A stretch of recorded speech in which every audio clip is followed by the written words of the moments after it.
Hi all. இன்றைக்கி வந்து ஒரு புது ரெசிபி தான் ட்ரை பண்ணிகிட்ருக்கேன். அதனோட பேர் வந்து முந்திரி கொத்து. நாகர்கோல் சைடு வந்து ஃபேமஸான டிஷ்ஷாமா.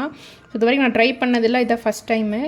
ஸோ இதுக்கு வந்துட்டு பச்சைப்பயிறு, தேங்காய், எள் எல்லாத்தையுமே வந்து ட்ரை ரோஸ்ட் பண்ணிவிட்டு பச்சைப்பயிரை வந்து கொஞ்சம் குறைன்னு மிக்சியில் அரைச்சி எடுத்துக்கலாம். அது கூட 2 ஏலக்காயும் போட்டுக்கலாம்.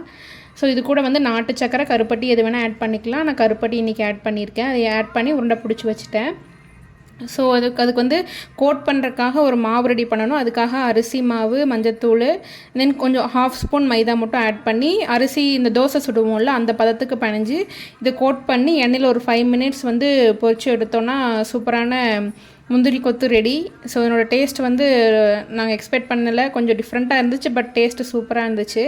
ஸோ ஹஸ்பண்டும் சாப்பிட்டு பார்த்துட்டு ரொம்ப சூப்பராக இருக்குது, டிஃப்ரெண்ட்டாக இருக்குதுன்னு சொன்னார்.